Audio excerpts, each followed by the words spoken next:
Trump announcing another huge endorsement by tweeting, "Great honor. Reverend Jerry Falwell Jr. of Liberty University, one of the most respected religious leaders in our nation, has just endorsed me." Now, Reverend Falwell, the newest big name endorsing Trump. Donald Trump is a breath of fresh air in a nation where the political establishment from both parties has betrayed their constituencies time and time again. He's not very politically correct. He's very bold. He loves his country, and he firmly stands behind the Second Amendment. Donald Trump, he's talked about the issues that matter, the issues that you and I talk about. He cannot be bought. He's not a puppet on a string like many other candidates. The man I'm standing behind this year to be the next president of the United States, to help make America great again. The American public is finally ready to elect a candidate who is not a career politician, but rather who has succeeded in real life. Well, would this endorsement boost Trump with evangelicals? Chairman of the Faith and Freedom Coalition, Ralph Reed, goes on the record. Good evening, Ralph. Good to be with you, Greta. Ralph, when you were here last week, you convinced me about how powerful and potent, you gave me the numbers, the evangelical vote is in Iowa. So having said that, Donald Trump has Jerry Falwell Jr. right now, president of Liberty University and son of Jerry Falwell, of course. And Senator Ted Cruz has Bob Vanderplaats, another big evangelical. He lives in the state of Iowa. Who's got the which one would you rather have if you're running for office in an Iowa caucus?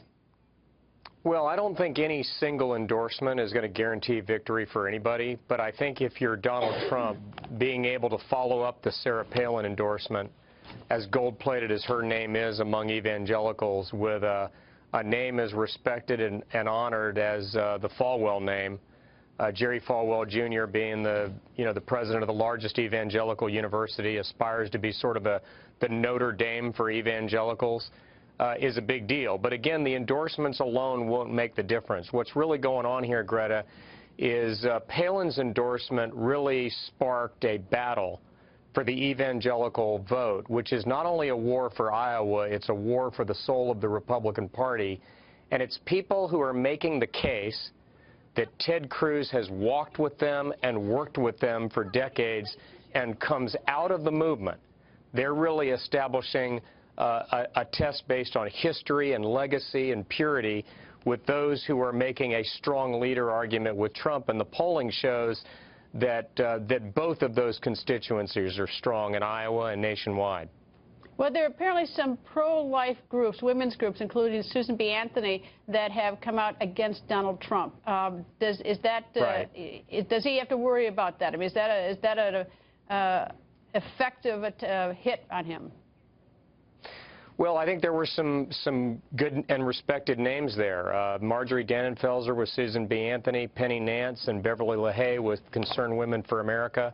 But in the end, as I said, I think these endorsements, Glenn Beck came in on Saturday, they'll matter less than who turns out.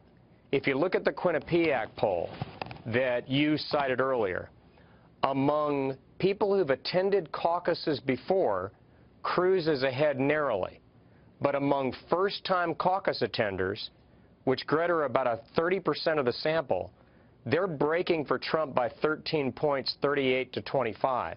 So if we see between 100 and 120,000 people go to the caucuses, advantage Cruz. If it goes over 130,000, advantage Trump. It's all a question of who's going to come.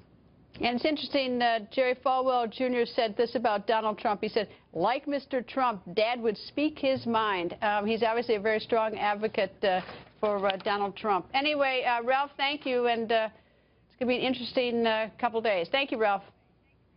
You bet. Thanks, Greta.